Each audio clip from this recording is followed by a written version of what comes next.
morning, everybody. We are going to get started here in just a quick second.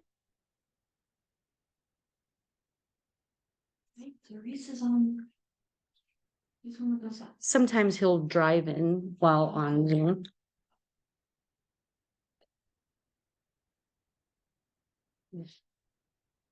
I'll pass out some stuff.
That's not one of these.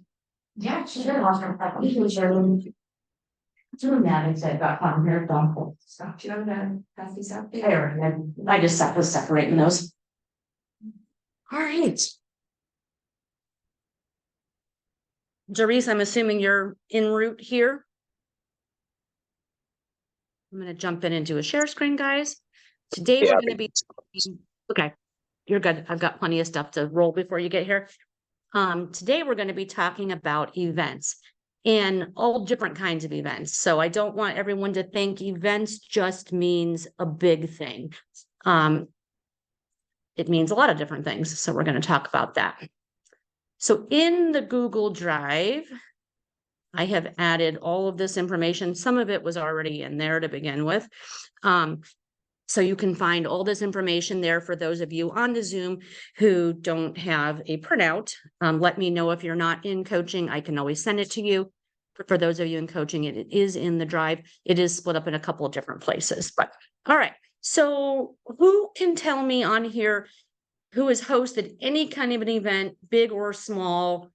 And what do you think an event actually is? So anyone in the room or anybody on Zoom, chime in, tell us what you've done. Go ahead. I'm big in the gaming community, so I've done several tournaments and other gaming events. And for us, it's typically anytime you gather 4 or more people together and for a specific reason, have a good time. And the event is typically the reason for the chips and dip, if you will. Okay, I love it. So a gaming event, so something that you're already interested in doing, something you already have a network and community, and then putting together a tournament. And then how do you sprinkle in the real estate?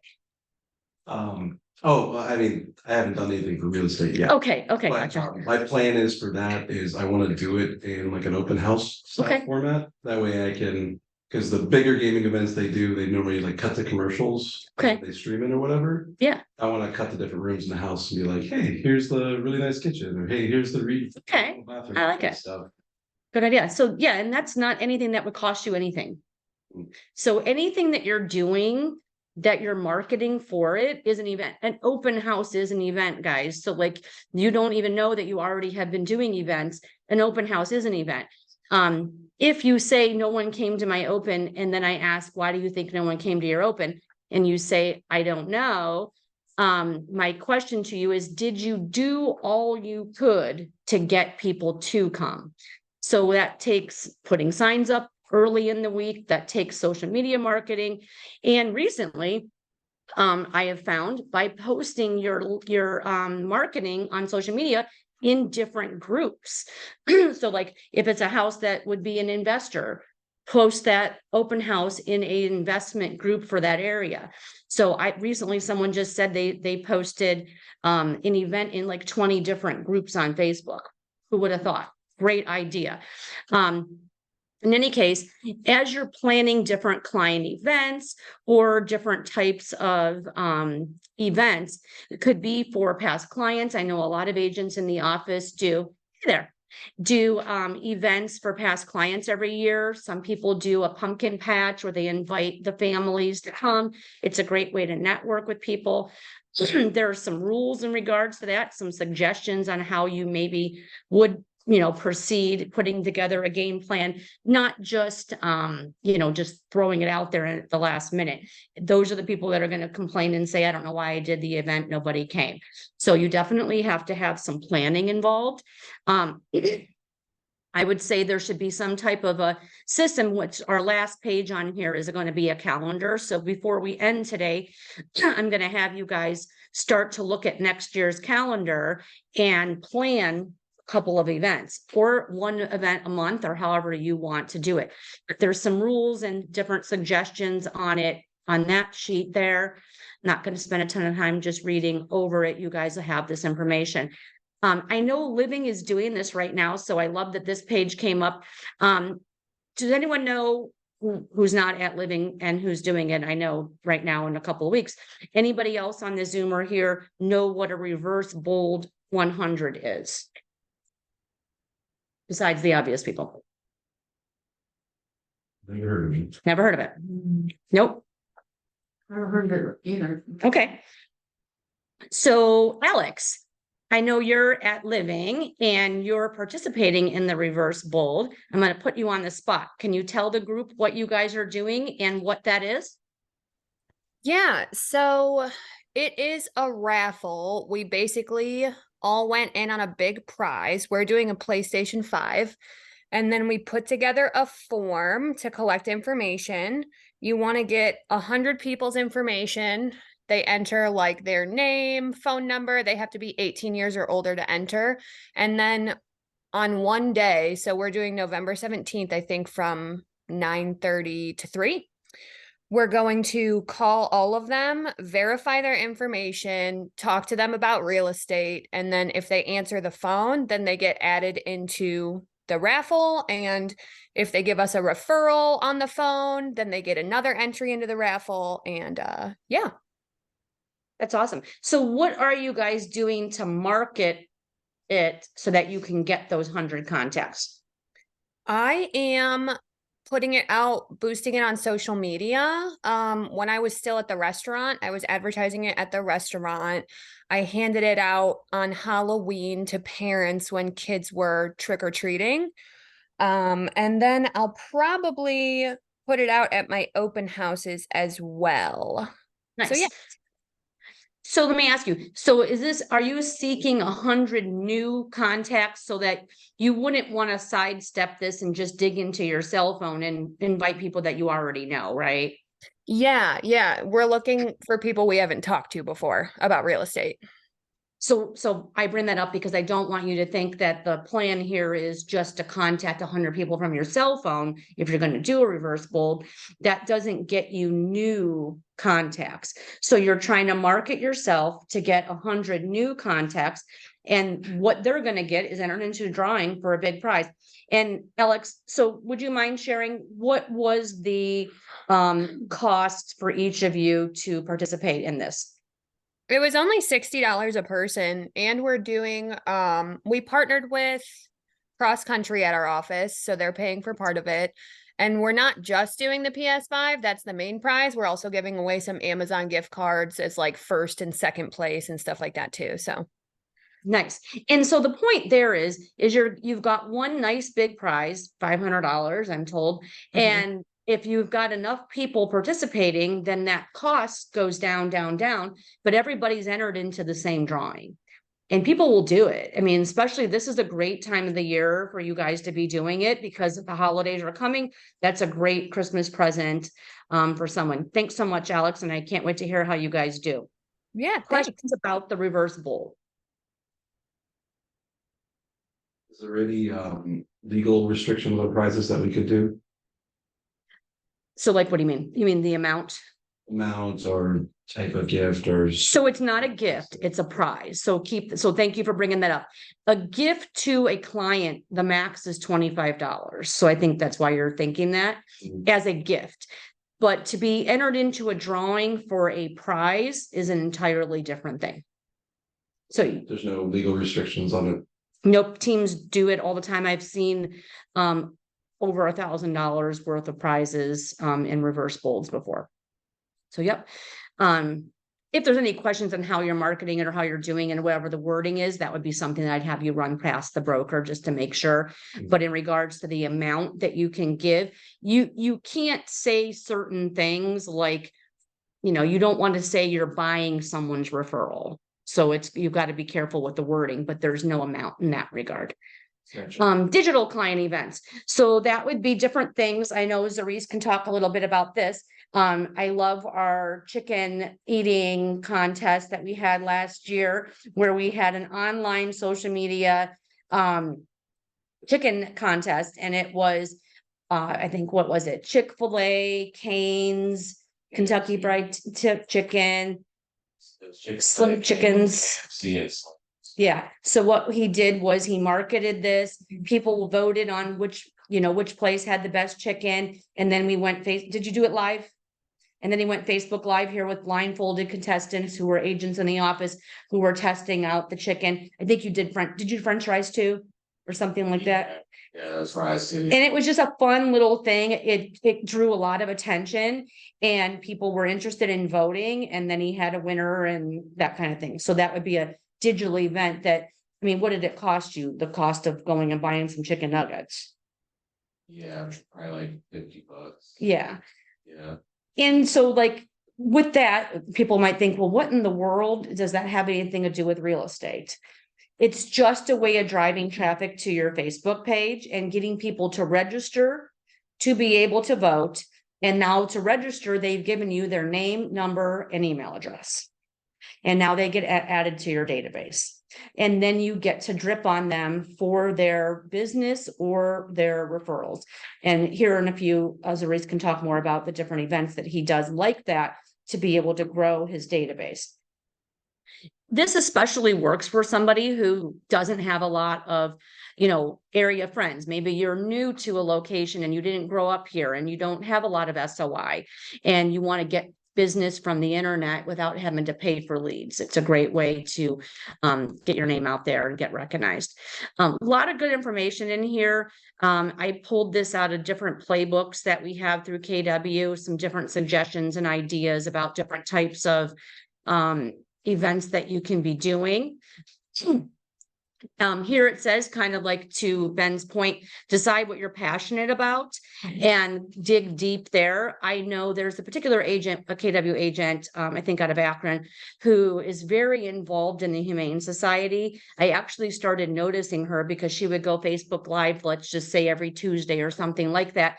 And she would be at the Humane Society with a pet, and she would be talking about that pet and why someone should come and adopt it. She got a huge, huge following just from something that she was already doing and already passionate about. If you like that thing and you're passionate about it, you're much more likely to want to participate and do it yourself. You don't have to come up with ideas and things that aren't already something that you're interested in. If you're not interested in that thing, you're less likely to show the passion that you would if it was something that you actually enjoyed doing, right? Getting involved in partnering with different organizations is also really important with that. I know a lot of people are connecting with their title companies and their lenders and doing different events. I'm going to call on Kate here in a bit because I know she does that with the agents in the office, and she can throw out some ideas about that as well. I put together here this last page. I got this from the KW Living team meeting last month, and it's just there for you to have something to be able to look at and put down on paper. So I would like for all of you guys to think about your year next year, and I want everyone to go ahead and unmute themselves and let's talk about it. What types of things have you been doing that you would categorize as an event? And the ideas are endless. Like, I know JMA does a big event every year where they run out the Cat Palace Theater and they invite past clients, friends, community, family to a Christmas movie where they have Santa there and they do all kinds of, they have cookies and all kinds of things. And it's a huge, huge event that people wait for and look forward to. It's a really big scale event. Doing something at a pumpkin patch where you're inviting clients, past clients, neighbors, family, friends is something also a little bit big, but not as big as like renting out the palace. Some ideas that I heard about at the, I think it was the Living Team meeting actually, and it was, there's agents, and I think it's an agent in either Cincinnati or Dayton, and I love this idea. So I wanted to share it with the group if you weren't in that team meeting, where they are doing housewarming parties for their clients. So they sell a house to a buyer, and then the buyer, they know, they give them the keys. They ask them when they get settled if they can host their housewarming party for them. So these particular agents, what I thought was a genius idea, one of the main things they talked about was stick with the theme. So maybe it's Margarita Monday, or it's Taco Tuesday, or whatever it is that you want to do, stick with that theme. This agent even bought a margarita machine. It was an expense one time, and she brings it to the house every time that she does one. She does the invites. And why would she want to do the invites? To get the names, addresses, and numbers of the, people that the buyers / now a homeowner are inviting. So they have to register. She sends them out an email, and that's the invites. So you're going to either do it as a paper invite, or you can do it as an online invite. Obviously, it's free if you do it online, and you're inviting their friends and family on their behalf. So you're going to put together some kind of a cute phrase that just says, "Hi, I'm the agent that sold so-and-so's their house, and I'm hosting their housewarming party, and I wanted to invite you. You were included on their guest list." Sending out that invite gets you a database. That's a database. You're going to be there at the event. So now you're going to be the person who is, probably at the kitchen counter preparing the food and, having some light snacks or whatever it is you decide to do. This can get kind of expensive depending on how many closings you have a month and depending on where the people move to.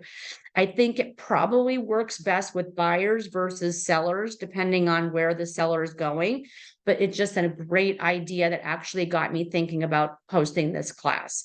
So I would say take a look at this calendar for the whole year of 2024, and you should have some kind of event on every month. And maybe it's just, I'm going to host a really fabulous open house, and I'm going to do everything I can to market that open house and get people there. I would tell you that there's so many different things that you can do to invite people to your open house that people are not doing. You should, at the very minimum, be putting out signs by Wednesday on every corner of the entrance to the property. Matter of fact, I think there's an agent in Florida who puts no less than like 18 directionals up for every open house he hosts. Everywhere he can find a corner pointing into that house, he's putting his name. And they are branded directionals with his face and his name and his information. That's really important. But at the bare minimum, you should have at least a directional or two at each corner and an open house sign and some type of a rider that says the time in the actual for sale sign. Then you can obviously market it on social media, boost it on social media.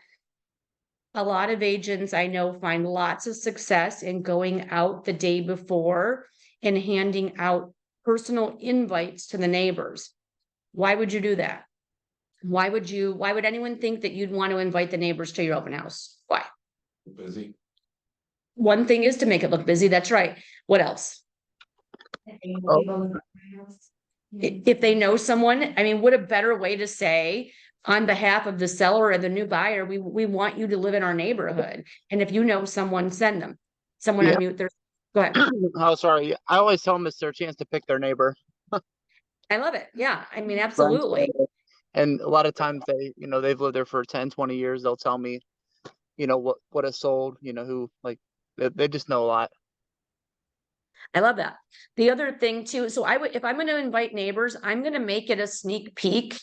So I'm probably going to put on the flyer or invite that I'm passing out that they get a sneak peek 30 minutes before the open house, just to kind of make them feel a little bit special. It gets them in there early. It gets people who are driving by interested in coming. The other thing is that also gets you people that are thinking, wow, this agent has invited me. Most neighbors probably think that the agent doesn't want them coming to the open. That's why I know when I used to hold opens, they would say, don't worry about me, I'm just the nosy neighbor, or people would get embarrassed about being there because they were the nosy neighbor. I used to hear things like, I've always wanted to know what this house looked like, and I'm sorry for being here. They're apologetic about it. We want them to know that we invite them to come. Why not get a chance to be face to face with as many people as you possibly can? Also, another big reason for inviting the neighbors would be, they're going to think of you as, wow, this is some agent for this listing who actually is trying to work hard for me. Those are potential sellers for you. Also, they should sign in. So now you've got a whole new database and a new farm. Suppose you farmed every neighborhood that you ever held an open house on, and now you've got a group of people that you're farming that aren't total strangers. You actually met them when you went to their front door on Friday or Saturday night before the open, and then you talked to them the second time when they came to the open. That's time to start to develop a relationship, so that when you send them a mailing, you are not a stranger. You've already started that layering effect of having them recognize who you are and the expert in the area. That's why you do it. It doesn't cost you anything to go and print a couple pieces of paper and invite the neighbors. It's a little extra time on your behalf, but that's it. 10 cents. What's that? 10 cents. 10 cents. That's right. Exactly. Exactly. And a little time passing them out. I mean, you don't have to invite the whole neighborhood. Don't make it too hard. If you make your event planning too hard, you won't do anything. So invite 10 neighbors. If you don't want to invite the whole neighborhood or the whole street, pick 5 people on this side of the street and 5 people on that side of the street. Whatever you want to do, it's up to you to do. I would recommend that you do something that you're going to be able to achieve. If you aren't going to do it, don't make it so big that it causes you to talk yourself out of it. And a lot of things that people are doing at open houses, which I think are great ideas. This is a fabulous time to, and again, look at this calendar. You're going to put together, let's say in November, you're going to put together a big open house based around football. Plan it during a time that you think people might be playing, watching football games. So, put it out there on social media. Come watch the Buckeyes game with me at open house, and have the seller allow you to have the TV on. Bring some popcorn, make it fun. I know somebody here at the office, she put up a lemonade stand out on the front porch or in the driveway every single time she hosted an open all summer long, which is a great idea. And that was a great way to market it. A lot of different things that you can do in regards to that. Neighborhood events that you can do in neighborhoods that you're farming that way.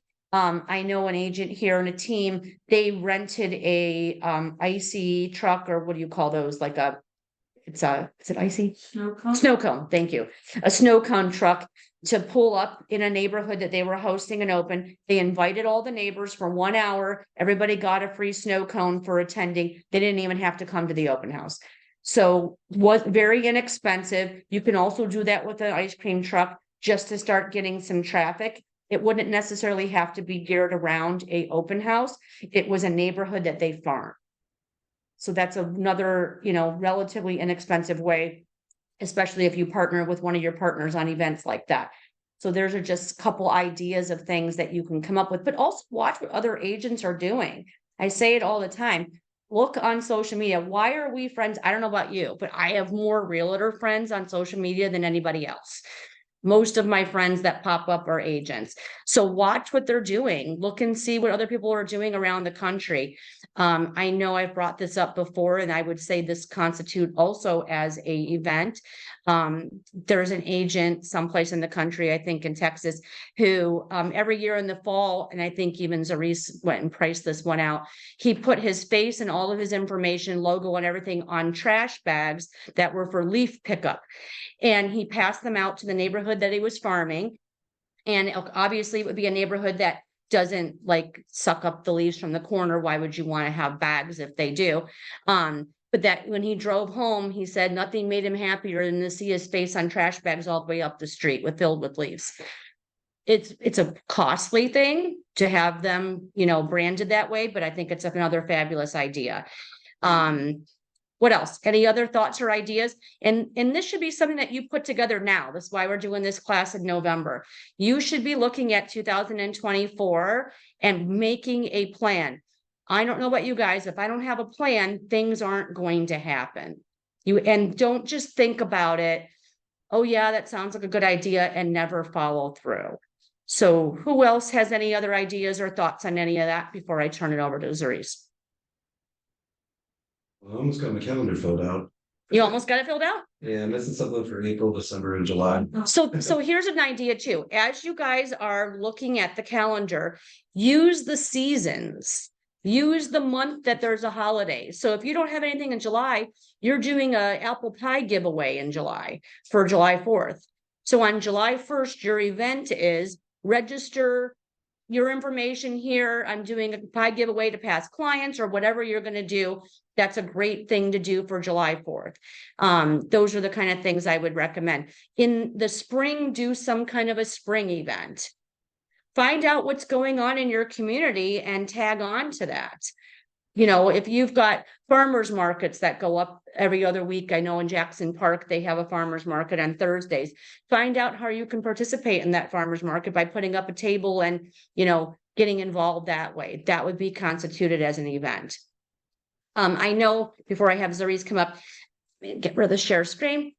Kate, will you come up and tell the group kind of what you do in regards, because Kate is our fabulous social media and marketing guru that we're so lucky to be able to have here with Cross Country. And I know that she also, go ahead, you can sit down. Thanks. Co-partners with agents about putting together things like that as well. So go ahead. Yeah, absolutely. Hi, guys. So one of the biggest events that we do on a more regular basis is co-host open houses with our agents. One of the best reasons we do that, or one of my favorite reasons we do that, is we can advertise it as get pre-approved on the spot. So it definitely brings in buyers who are just starting to look and maybe don't understand what their buying power is. It gives them an opportunity to meet the mortgage professional and the real estate professional. And it definitely makes your 2 hours go by pretty quick when we're kind of tag teaming all the folks that come in. So that's the event that we do most often, but we do a couple different events throughout the year with various partners that I always like to talk about. One is our first time home buying seminar. Cross Country Mortgage has a complete presentation already completely built for you. The reason we love it so much is it's completely compliant. It's already been through our compliance team and everything in there is ready and good to go. That of course targets not only first time home buyers, but anybody that hasn't purchased a house in this kind of market. So a couple different creative ways we've gotten to market a home buying seminar in general is one of my favorites. We did it at a brewery and we called it Hops and Houses or Hops and Homes. And we really made it an event for people in the area who also really enjoyed craft beer. So it really goes along with kind of finding what you like as a realtor or a lender. And really kind of putting an emphasis on that. I definitely love craft beer. So that was an event that I found really, really fun. But other ways we could do it are hosting at a local library. This definitely brought in a ton of local folks. This was in Stowe actually, but it brought in a lot of local folks that really just wanted to learn more about the market just in Stowe. So the home buying seminars are fantastic with us, but we can pretty much co-market any kind of event that you can think of that would really benefit your business. One of them, and I know Zurice has done something similar, but we've even marketed or co-marketed like neighborhood dog walks. Some realtors decided to get together and say, like, every Saturday we're going to walk our dogs. All of the neighbors came, and it did not start as a real estate thing, and then it just naturally became like, what do you do? What do you guys do? And it was, I'm a realtor, I'm a lender. So they've like gone as far as doing cute little collars for their dogs with their logo on them, or leashes, or little frisbees, or dog bowls. So we can get as creative as you want to get. But I would definitely say the biggest opportunity you have as an agent who might just be starting out or who doesn't want to spend a ton of money is really focusing on putting on a really fantastic open house. I really like what Gina said when she talked about making it part of your event arsenal, right? So arsenal, you should have one at least once a month, and really kind of make it a big thing. The only other thing that we have done in the past, and I really, really enjoyed it, and this would be primarily for like a public facing for you folks, is like client appreciation events. So anytime that you guys are having any kind of client appreciation, whether it be something at like a brewery or a bar, or something at a restaurant, something even at the office. I know Jose does, like you mentioned, like he used to do like the Pie Day giveaways where his clients could come pick up a pie for Thanksgiving. And I know a couple of other teams have done something for Veterans Day or the 4th of July. So really anything you guys can think of, we're definitely here to co-market and really kind of financially support you, as well as logistically support you. We're pretty good in the planning process too. So if you really kind of just need someone to pick their brain and kind of plan, I know we're actually planning an event right now. Mason and I are planning our first time homebuyer seminar together. So sometimes it's easier to just sit down with a partner and kind of pick their brain and get their planning started. And we're definitely here for you guys. So yeah. Do you guys have any questions on how we can contribute to your events, whether it be marketing or financially or logistically, or everything kind of makes sense? Do you have a packet on that of those kind of information? We actually don't have any kind of packet, mostly just because it's so different per person. So you just kind of bring your ideas to us, or you just raise your hand and say, I want to get started, and we can kind of just sit down and build it out together. But most of our planning is relatively simple. Yeah. Yeah. Just like send you an email or whatever. Yeah. Text me, call me, beat me, whatever you need. Possible. That's right. Kate Possible. Thank you. All Yeah. Thanks, guys. right, I'm gonna turn it over to Zurice. Come on up.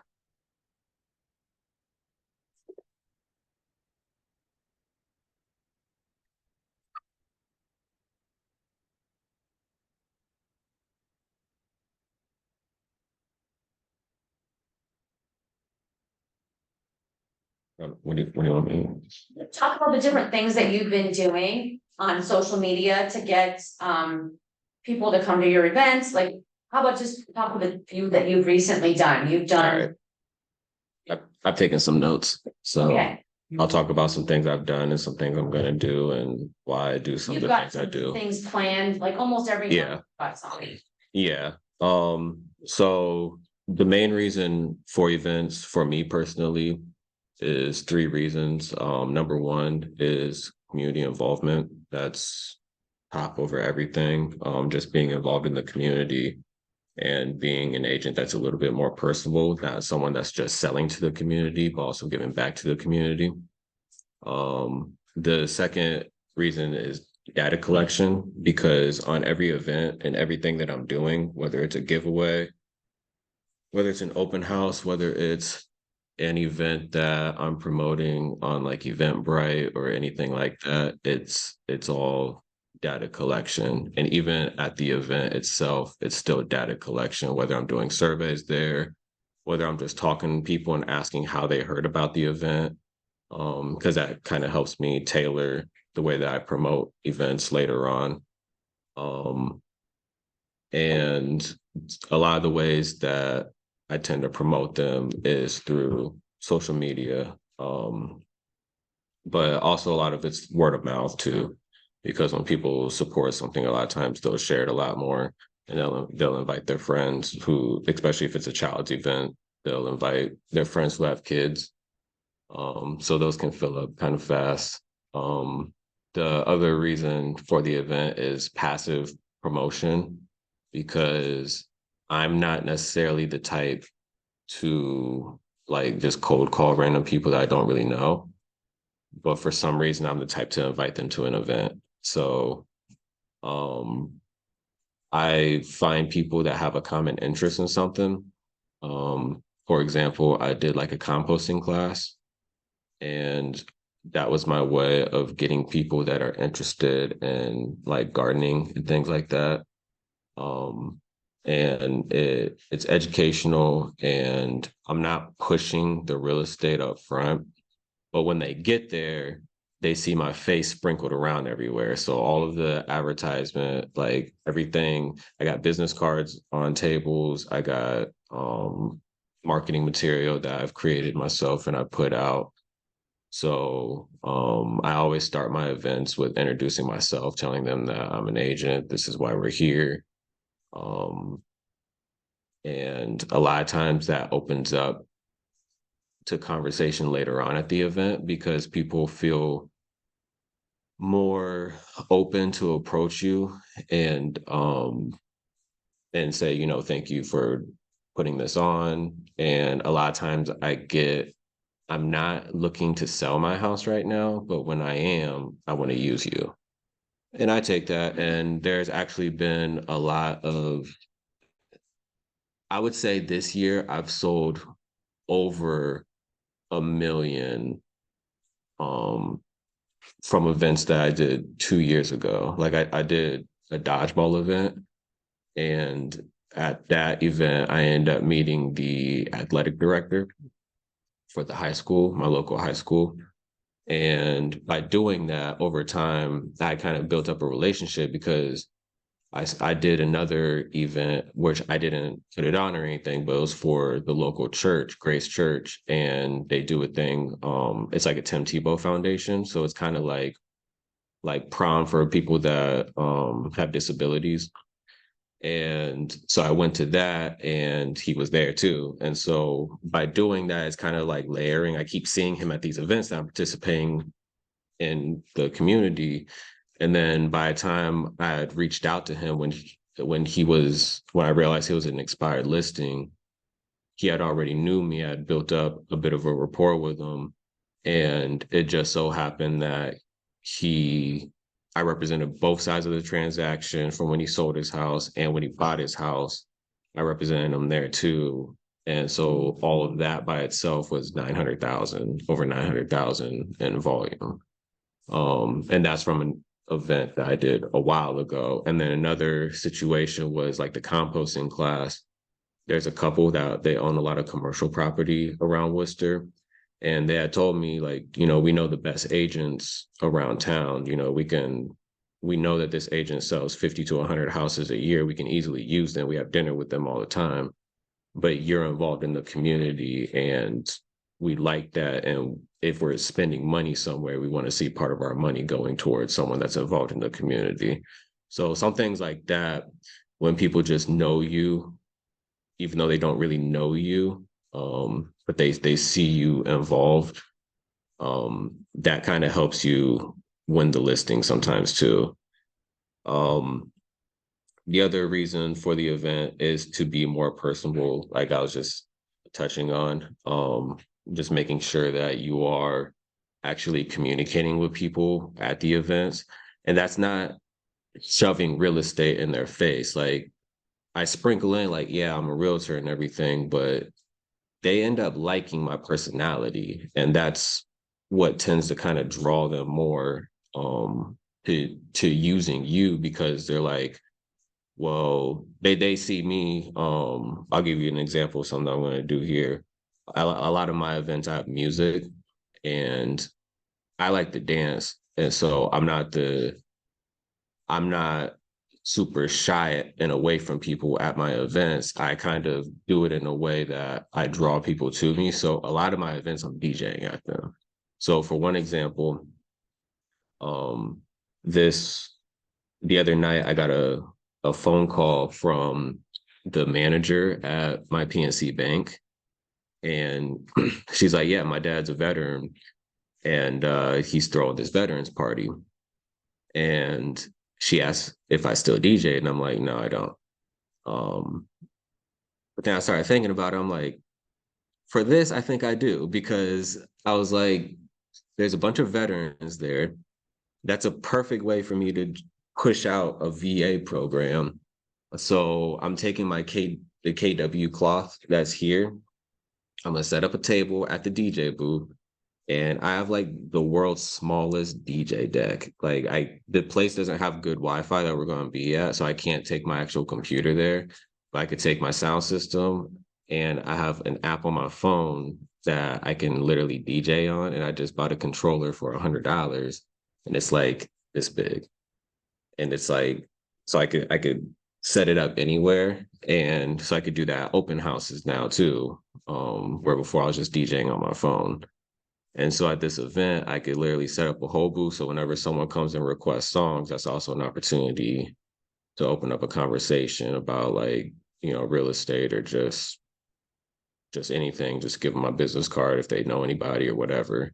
So that's kind of a way to turn kind of like an opportunity that's like, it shouldn't be a real estate thing, but like make it a real estate thing. And she kind of told me, like, if you like bring stuff there, like to hand out to people, because there's a lot of people there with a lot of money. So like, all right, cool. So doing that same thing with open houses, for example. So an open house theme that I'm going to be doing, there's two that I do.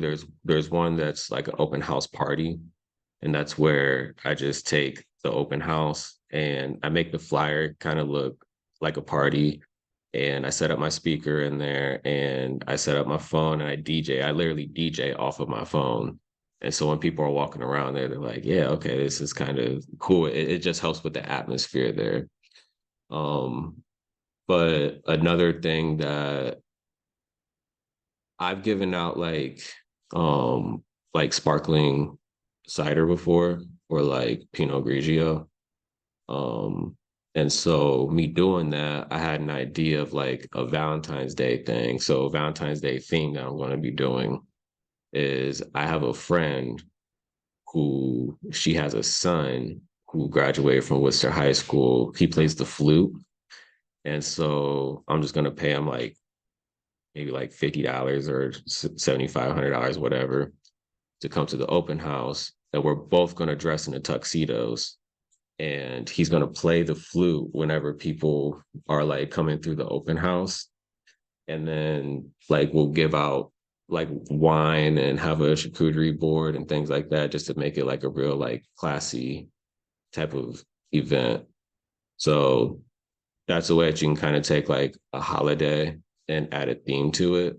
But the only theme for that's kind of just like classy and romance. Like, it's not, I don't know, maybe a couple, they might like the atmosphere. I don't know. Another thing that I do for like small events where I don't have to do the planning is a lot of times you'll find that your local city already has a lot of events going on, and you can get booths at those events. I've gotten in pretty good with them to where I don't have to pay for the booths, unless it's like at the fair or something. But a lot of the times, like, you'll find like ours is like Main Street, Worcester, but each city has like their own like event type of committee. So if you get in good with those people, then you can get their newsletters, and whenever they have events going on, like kids events, or like I do ladies' night each May, and so they have like a theme for the ladies, and there's always a DJ down there, and I always DJ too. And so we kind of have like an unspoken like battle of the DJs, and like they're always like, we're tired of hearing country music, so they thank me for being down there. And then that opens up, like, they all have kids, so I set up things at the booth for the kids, because I'm doing that because the kids are going to come to the booth and then the parents are going to chase them. So as soon as the parents get there, that's the time that I can hit them with real estate if I have something to hit them with. Or I just give them something that the kids can take for free, but it's branded. And that's kind of the main point, is to make sure that they have something that's branded so that when they see your logo, other places, they recognize it. So for example, I did a dog party and I gave away the pet waste dispensers, and I got a stamp and I stamped my logo, the KW logo, my logo with, there's another stamp that had like my number, my email and things like that on it. And I gave it out to everybody that came for free. And that cost me, I think the stamp cost me like $20. The pet waste dispensers cost me maybe like $50, something like that. And I gave out like 100 of them. So that was a good way to do it. And like 100 people didn't come to that event, but it was something that I kept giving away to people at like open houses and different things like that. So if a bunch of people don't come to your event, it's still promotional material that you can use to give away at open houses. A way to promote the events. So for example, I do like Easter and I do Juneteenth every year, and I partner up with other companies that I get to sponsor the event and also have them help with promotion too, a little bit. A lot of companies, you'll find that they're not really like, they'll rely on you a little bit more for their promotion. So if you do events, like make sure that you kind of like grab the bull by the horns when it comes to promoting your events. Because if you rely on other people to promote your events, you're not going to have anybody at your events. I do a lot of, so I'll go to those businesses, I'll put printed flyers, especially if they're like restaurants, things like that. I will do social media, of course. So that's posting on social media, that's boosting the flyer. I pin the flyer to the top of my page. So whenever somebody actually goes to my page, that's the first thing that they see every time they go to my page. I add it to groups. So I've been doing that for probably like the last 2 years or so. I'll find all of the local groups. And a lot of times you'll find these groups already have like 3,000 people, 10,000 people in them. So if you look up the county that you're in, you can find your county groups. If you look up the city that you're in, you can find your city groups. The problem is that these groups don't allow promotions as far as like your business. So that's why I do events, because a lot of sites have different rules against promoting like your own business, a lot of these groups. So if you promote a community event, it's another way to push your logo out there, push your brand and everything. But you're not selling to anybody. You're just doing a community event. So they appreciate you doing it. And I don't have any groups that deny my posts or anything because of, it's not coming from a place of I'm trying to sell to anybody. It comes from a place of either education or it's a community event. And then when you go towards education, like this year for the next 6 months, at least, I have a different seminar or class that goes on each month. And these classes, they range from credit classes, the first-time homebuyer classes. I'm doing a BRRRR class, if you're familiar with BRRRR. So that's going to be more for like investors. I'm doing there's different classes to tailor to different types of audiences. Some of them I'll break down into series because we'll be able to go more in depth with them. And then you'll start to notice that some of the same people, they show up at these events. So that's really what you want, because some of these people, they might not have been thinking about buying real estate. They might have thought that they needed 20% down.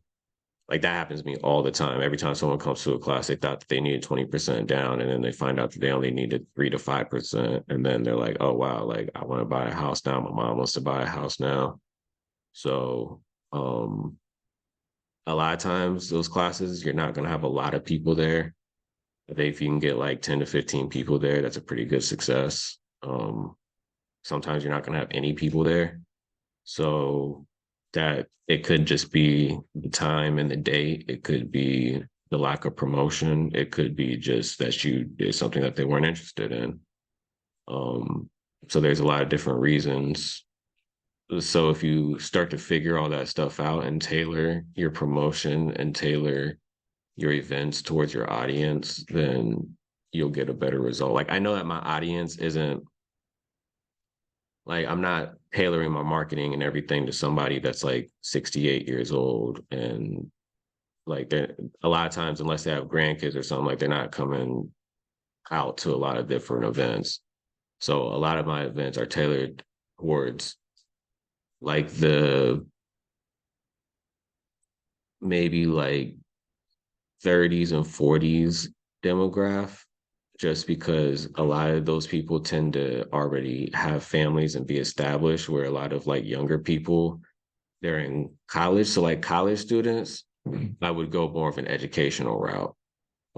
Younger people, definitely more educational route. And then like if I'm trying to tailor my marketing towards somebody that is maybe working in like a factory or something, I'm probably going to go towards more of an educational route and inviting them to events too. But I'm not going to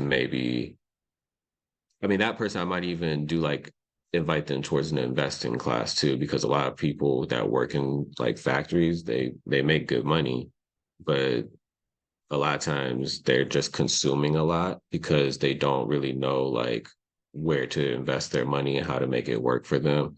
So if you become that source of information, then next thing you know, they'll start telling everybody, at the factory that, I got this realtor, he put me onto this and this, and you'll have a loyal base. So that's really what it's about, is building up your, for lack of a better term, your fan base. It being that source of information and giving back to the community. That's all I got. And then you invite people back, so like they sign in? Yeah. Wait, how do you have them sign in or register? All right, so there's multiple ways that you could do the registration process. I know Jose does a Google form. I know myself, and I know like Christian, a few other people, they do like we do like Eventbrite for multiple reasons, but either one works. And so the point in that though is I get their information, but I'm not hammering them with real estate. And you can if that's what you want to do, but I don't hammer them with real estate because it's not really in my personality. Starting to charge. I was going to get to that. So Eventbrite does charge. So they'll charge you like $10 per event, or you'll do like a subscription, like a monthly subscription for like $30, and they'll give you 100 tickets. But that's the thing, is like now you're selling tickets at that point. Even if you're giving them for free, like you still have to come out of pocket for those tickets. So that you'll have to weigh in what's better, because Eventbrite does give you convenience, and it gives you a little bit of exposure because people can randomly go on Eventbrite and find your event who might not have found it before. But at the same time, if you're marketing it right, then they should be able to find it anyways. There's something else that you asked me. Well, I want to mention this too. I have found with Google Form, if the client or potential client person scans a QR code, or they click on the link, whichever it is, if they don't have a Gmail account, it's gonna take them to Gmail first. Oh yeah. There's a wall there. Yeah. So if you have a QR code that's going to a Google form, be aware, the stumbling block is they scan it and it immediately takes them to their Gmail login. So one problem, they need to have a Gmail login. Two, they have to be able to remember their login and password as they're standing there, or they're on, you know, whatever they're registering at, to be able to proceed to register. So that slows them down. And I find if you're trying to do something quick, like being someplace where you have people scanning QR codes, Yeah. they're probably not gonna proceed. Yeah, so I have a lot more success with people actually handwriting. Like I know QR codes is like it's supposed to be like innovative and convenient, but it's not convenient for a lot of people. A lot of times convenience is just give me the pen so I can write my email and number and name down.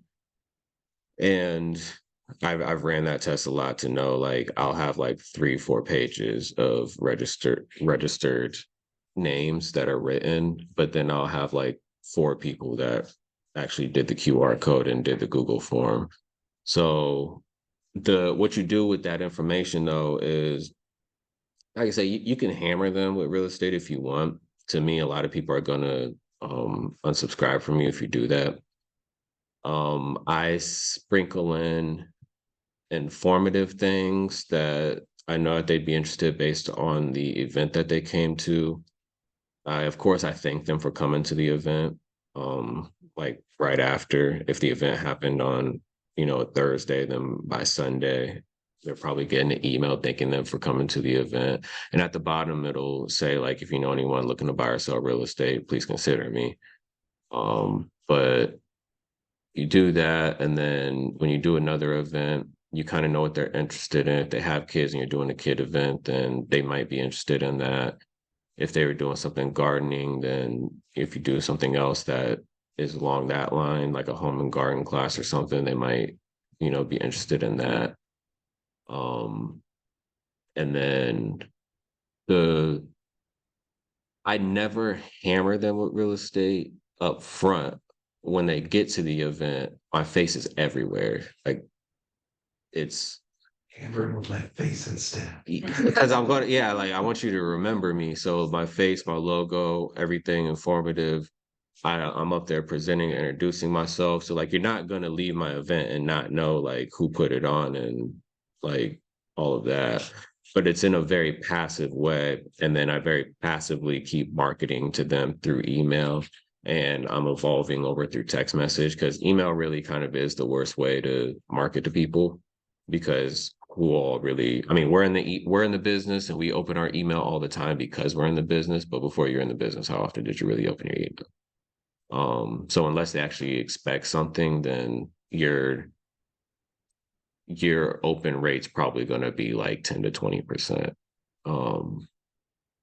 Through texting, they'll probably still not respond too often, because same whenever you get random text messages, you kind of look at it and you don't really respond. I'm going to add graphics to it, which costs more credits, but it's just the way that I'm tailoring my stuff because I'm trying to be very intentional with my marketing. So I want to try to figure out the way for people to shut me off the least, even if they're not interested in that thing. Like I did a newsletter. So that's another way that I give them value by offering coupons from local businesses. And then those are also businesses that when I do events later on, I can start partnering with them, whether they have, you know, like a gift card that they want to give away or something. And the idea is to start coming less out of my pocket, because I'm doing all the legwork and the promotion, but that's also because I have a track record of being able to actually get people to my events. So once you start building that up, then it kind of starts giving you leverage with other companies when it comes to sponsorships. Anybody have any questions on Zoom or here for Zooms? Do you find you get better traction setting up events on the weekends versus weekdays? Or is there any certain like weekdays you just like completely avoid, or they're Everything is tailored to the specific event. So it depends on that event. So I know that a Friday evening is probably not the best time to do an event, because Fridays and Saturday evenings are the only times that people are doing things with their families. And so they're not typically open those days. You know that people are going to be in church on Sundays through certain times. So I'm not going to do like my Easter event. I'm not going to do it at 11 o'clock on a Sunday Yeah. because everybody's going to be in there in church, but I'm going to do it at so I'm going to do it at 2 o'clock. Every year I argue with the church, not argue, but we have a little debate. Yeah. Because they want to do it earlier. And I'm like, you guys, they want to do it at like 9 o'clock, 10 o'clock or whatever. And then they want everybody to go. People stay. Yeah. But then not so that they stay because it's at a park, but they want to get it out in the morning. And to me, I'm like, yeah, people, they get up and stuff for that in the morning, but also there's a lot of people that like to spend the morning time with their family, maybe eat at noon or something. And then Easter morning. and then they come at 2 o'clock. I do mine at 2 o'clock, and it's worked out. Even when they tried to have it earlier, we ended up having a rain date and still did it at 2 o'clock, and we still had like 500 people there. That's awesome. So to me, that I think I usually do it on a Saturday. So I'm not going to do it on Easter Sunday. I'm going to do it that Saturday. And they still usually have something at like 4 o'clock on that Saturday. So it still combats a little bit, but people usually start showing up at that event at like 1:30. And then they're usually gone by like 3:30. We do a little egg toss, we do the Easter hunt and everything. Yeah. But that's probably one of the only ones I'm going to do on a Saturday. Juneteenth, I'll do I've been doing it on Juneteenth, but it might get switched to every Sunday that Father's Day, because fathers usually don't have anything else better to do anyways on Father's Day, because like they spend the morning with their family or something, and the rest of the day they're like, all right, leave me alone. Or like the family will like try to come up with things to do that the father doesn't really want to do. So I give them something to do, and that's one event that I'll do on a Sunday. But again, it's after 1 o'clock because I know a lot of people are going to be in church. A lot of my events, I do them on like Wednesdays, Thursdays, because I think when I pay attention to like the bar scene, the club scene, or the restaurant scene, when people are actually going out, you'll find a lot of people do go out for dinners on Wednesdays and Thursdays. But typically Thursday evenings, if you can get it like after like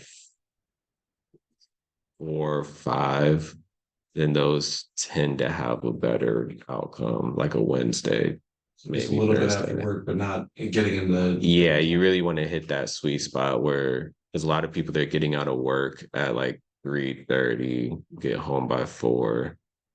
If they got to pick up the kids or whatever, they probably got to pick them up at 3:30, depending on how old the kids are. Yeah. So it gives them a little bit of time if you do it at like 5 or 6. But if you do something and it lasts till like 8 o'clock, 9 o'clock, then a lot of times it's going to be too late for people. So it really just depends on the type of event that you're doing. If you're doing a class, I'm probably going to do a class on like a Tuesday, Wednesday, or Thursday.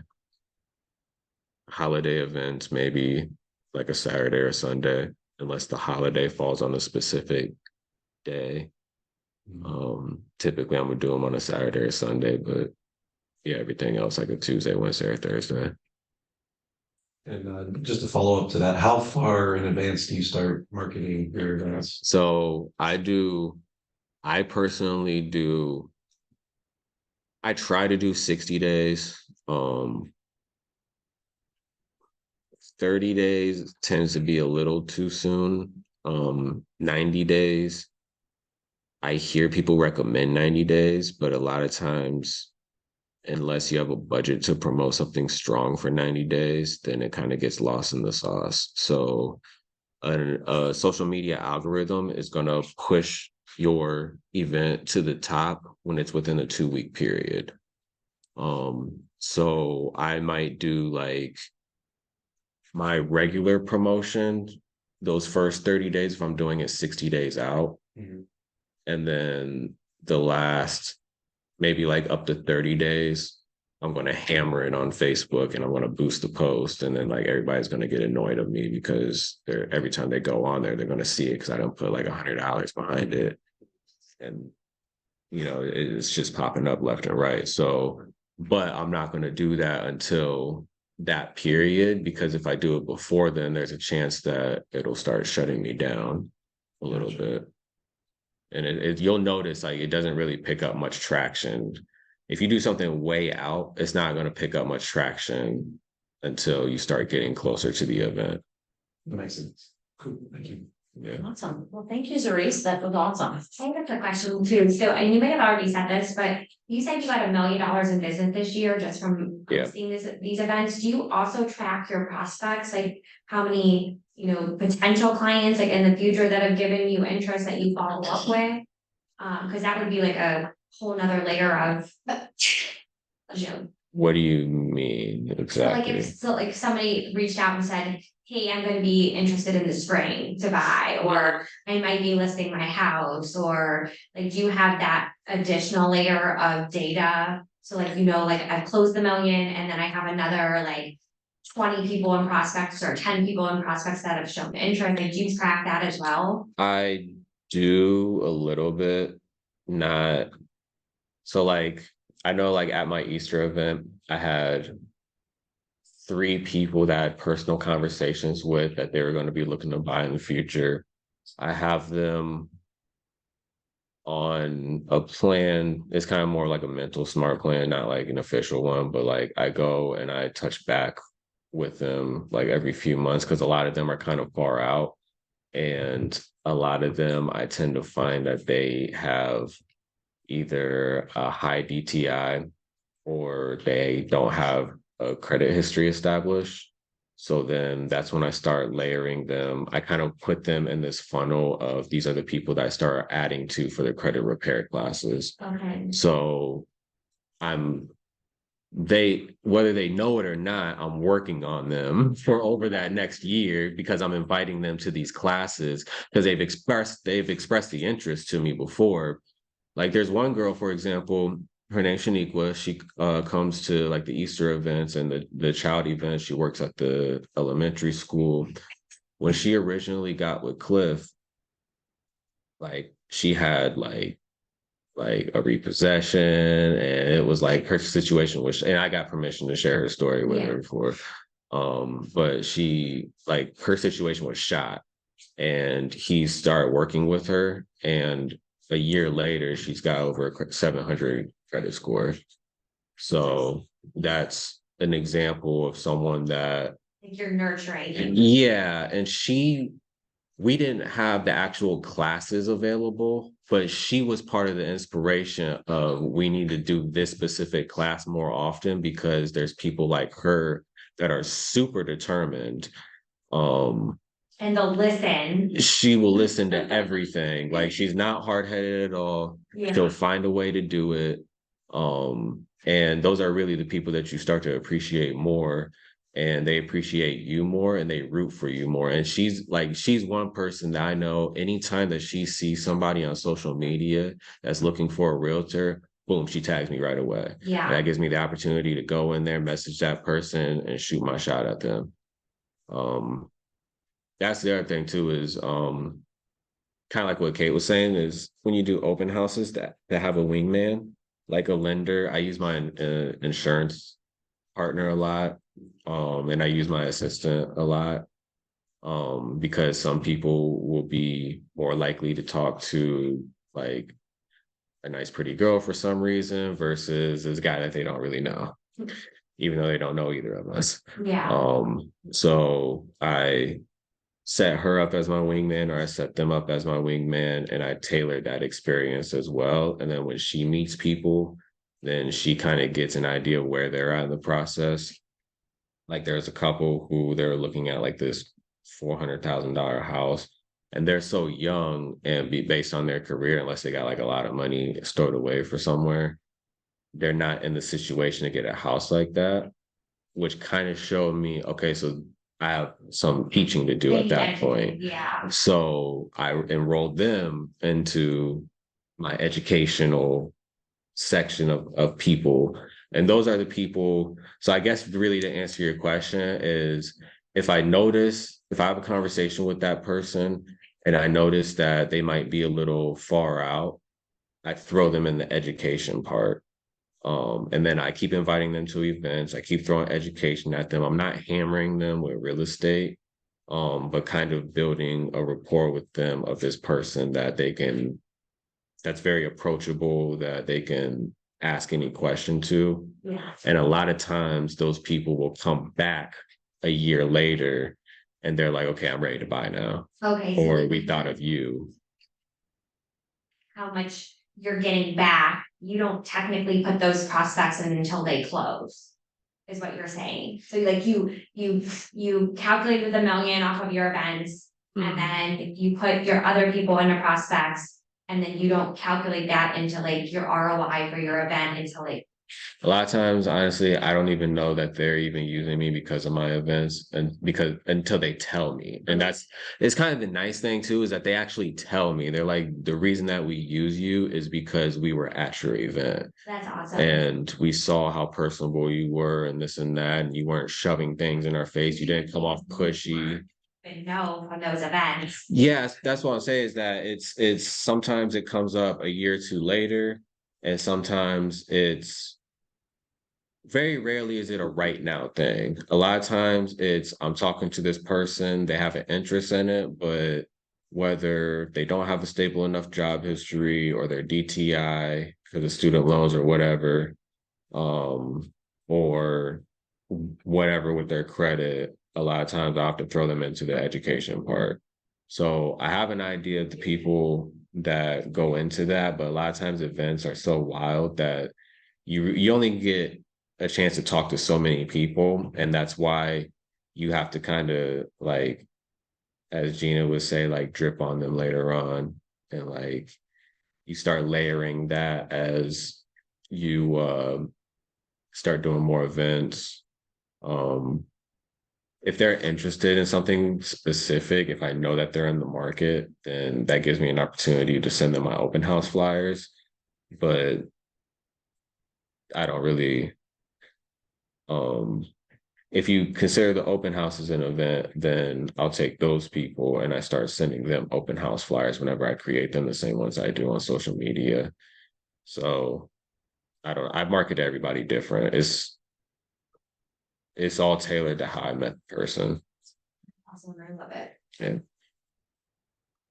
Well, thank you so much. Yep. A lot of fabulous information. All right, guys, thank you on Zoom, and we will see you soon.